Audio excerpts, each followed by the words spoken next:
Ìwé Lúùkù orí kejì. Ó sì ṣe ní ọjọ́ wọn ni àṣẹ ti ọ̀dọ̀ Késárì Ọ̀gọ́stù jáde wá pé kí a kọ orúkọ gbogbo ayé sínú ìwé.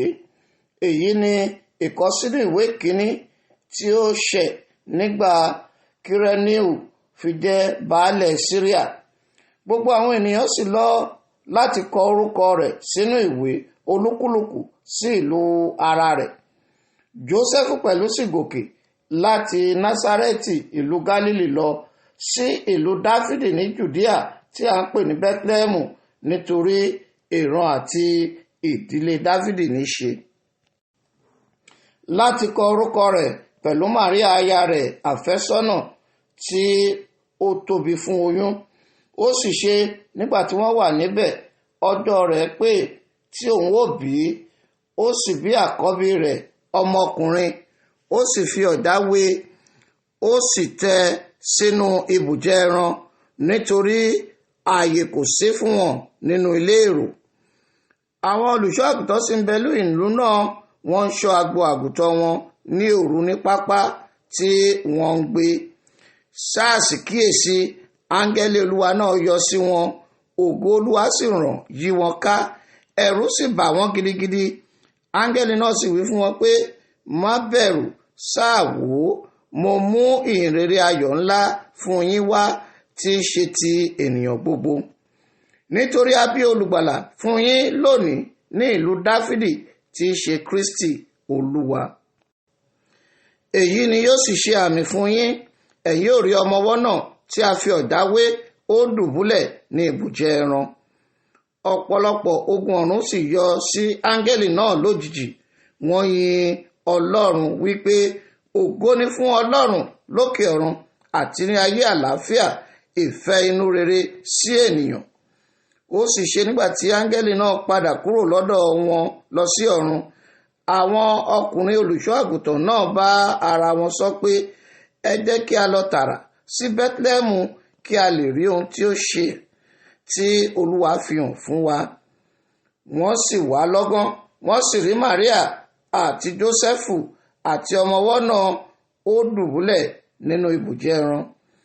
Nígbà tí wọ́n sì ti rí, wọ́n sọ ohun tí a wí fún wọn nípa ti ọmọ yìí. Ẹnu sì ya gbogbo àwọn tí ó gbọ́ sí nǹkan wọ̀nyí tí a ti wí fún wọn láti ọ̀dọ̀ àwọn olùṣọ́ àgùntàn wá. Ṣùgbọ́n Màríà pa gbogbo nǹkan wọ̀nyí mọ́, ó ń rò ó nínú ọkàn rẹ̀.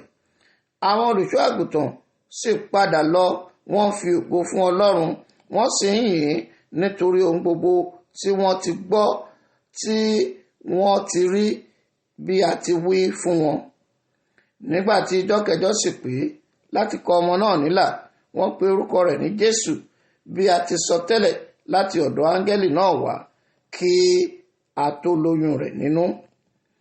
Nígbà tí ọjọ́ ìwẹ̀nùmọ́ Màríà sì pé gẹ́gẹ́ bí òfin Mósè, wọ́n gbé Jésù wá sí Jerúsálẹ́mù láti fi fún Olúwa, bí a ti kọ nínú òfin Olúwa pé, gbogbo ọmọkùnrin tí ó ṣe àkọ́bí, òun ni a ó pè ní mímọ́ fún Olúwa, àti láti rúbọ gẹ́gẹ́ bí èyí tí a ti wí nínú òfin Olúwa, àdàbà méjì àti ọmọ ẹyẹlé méjì.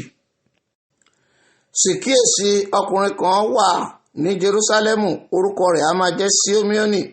Ọkùnrin náà sì ṣe olóòótọ́ àti olùfọkànsìn, ó ń retí ìtùnú Ísírẹ́lì. Ẹ̀mí mímọ́ sì bà lé, a sì ti fi hàn láti ọ̀dọ̀ ẹ̀mí mímọ́ náà wá pé òun kì yóò rí ikú kí ó tó rí Kristi Olúwa. Ó sì ti pa ẹ̀mí wá sínú tẹ́ḿpìlì, nígbà tí àwọn òbí rẹ̀ sì gbé ọmọ náà Jésù wá láti ṣe fún bí ìṣe òfin. Nígbà náà ni ó gbé ní apá rẹ̀, ó sì fi ìbùkún fún Ọlọ́run, ó ní, Olúwa, nígbà yìí ni ó tó jọ̀wọ́ ọmọ ọ̀dọ̀ rẹ lọ́wọ́ lọ ní àlàáfíà gẹ́gẹ́ bí ọ̀rọ̀ rẹ, nítorí tí ojú mi ti rí ìgbàlà rẹ náà, tí ìwọ ti pèsè sílẹ̀ níwájú ènìyàn gbogbo, ìmọ́lẹ̀ láti mọ́ sí kèfèrí àti ògo Ísírẹ́lì ènìyàn rẹ. Ẹnu sì ya Jósẹ́fù àti ìyá rẹ̀ sí nǹkan tí a sọ sí wọ̀nyí. Síméónì sì súre fún wọn, ó sì wí fún Màríà ìyá rẹ̀ pé, kíyèsí, a gbé ọmọ yìí kalẹ̀ fún ìṣubú àti ìdìde ọ̀pọ̀ ènìyàn ní Ísírẹ́lì àti fún àmì tí a ń sọ̀rọ̀ òdì sí. Idà yóò sì gún ìwọ náà ní ọkàn pẹ̀lú kí a lè fi ìrọ́nú ọ̀pọ̀ ọkàn hàn. Ẹnìkan sì ń bẹ Hánà wòlíì ọmọbìnrin Fanueli ní ẹ̀yà Aṣírí. Ọjọ́ ogbó rẹ̀ pọ̀, ó sì ti bá ọkọ gbé ní ọdún 7 láti ìgbà wúńdíá rẹ̀ wá. Ó sì ṣe opó ní ìwọ̀n ọdún 64. Ẹni tí kò kúrò ní tẹ́ḿpìlì, ó sì ń fi ààwẹ̀ àti àdúrà sin Ọlọ́run lọ́sàn-án àti lóru. Ó sì wọlé ní àkókò náà, ó sì dúpẹ́ fún Olúwa pẹ̀lú. Ó sì sọ ọ̀rọ̀ rẹ̀ fún gbogbo àwọn tí ó ń retí ìdáǹdè Jerúsálẹ́mù. Nígbà tí wọ́n sì ti ṣe nǹkan gbogbo tán gẹ́gẹ́ bí òfin Olúwa, wọ́n padà lọ sí Gálílì, sí Násárẹ́tì ìlú wọn. Ọmọ náà sì ń dàgbà, ó sì ń lágbára, ó sì kún fún ọgbọ́n, oore-ọ̀fẹ́ Ọlọ́run sì ń bẹ lára rẹ̀. Àwọn òbí rẹ̀ a sì máa lọ sí Jerúsálẹ́mù ní ọdọọdún fún àjọ ìrékọjá. Nígbà tí ó sì di ọmọ ọdún 12, wọ́n gòkè lọ sí Jerúsálẹ́mù gẹ́gẹ́ bí ìṣe wọn.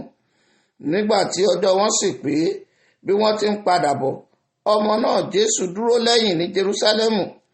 Jósẹ́fù àti ìyá rẹ̀ kò mọ̀, ṣùgbọ́n wọ́n ṣe bí ó wà ní àárín ẹgbẹ́ èrò. Wọ́n rin ìrìn ọjọ́ kan, wọ́n wá kiri nínú àwọn ará àti àwọn ojúlùmọ̀ wọn. Nígbà tí wọn kò sì rí, wọ́n padà sí Jerúsálẹ́mù, wọ́n wá kiri. Ó sì ṣe lẹ́yìn ijọ́ 3, wọ́n rí nínú tẹ́ḿpìlì, ó jókòó ní àárín àwọn olùkọ́ni, ó ń gbọ́ tiwọn, ó sì ń bi wọ́n léèrè. Ẹnu sì ya gbogbo àwọn tí ó gbọ́ ọ̀rọ̀ rẹ̀ fún òye àti ìdáhùn rẹ̀. Nígbà tí wọ́n sì rí ha ṣe wọ́n, ìyá rẹ̀ sì bí pé, ọmọ, èéṣe tí ìwọ fi ṣe wá bẹ́ẹ̀? Sáà wò, bàbá rẹ̀ àti èmi ti ń fi ìbìnújẹ́ wá ọ kiri. Ó sì dáhùn wí fún wọn pé, èéṣe tí ẹ̀yin fi ń wá mi kiri? Ẹ̀yin kò mọ̀ pé èmi kò lè ṣàìmá wà níbi iṣẹ́ bàbá mi. Ọ̀rọ̀ tí ó sọ kò sì yé wọn. Ó sì bá wọn sọ̀kalẹ̀ lọ sí Násárẹ́tì, ó sì fi ara balẹ̀ fún wọn. Ṣùgbọ́n ìyá rẹ̀ pa gbogbo nǹkan wọ̀nyí mọ́ nínú ọkàn rẹ̀. Jésù sì ń pọ̀ ní ọgbọ́n, ó sì ń dàgbà, ó sì wà ní ojú rere ní ọ̀dọ̀ Ọlọ́run àti ènìyàn.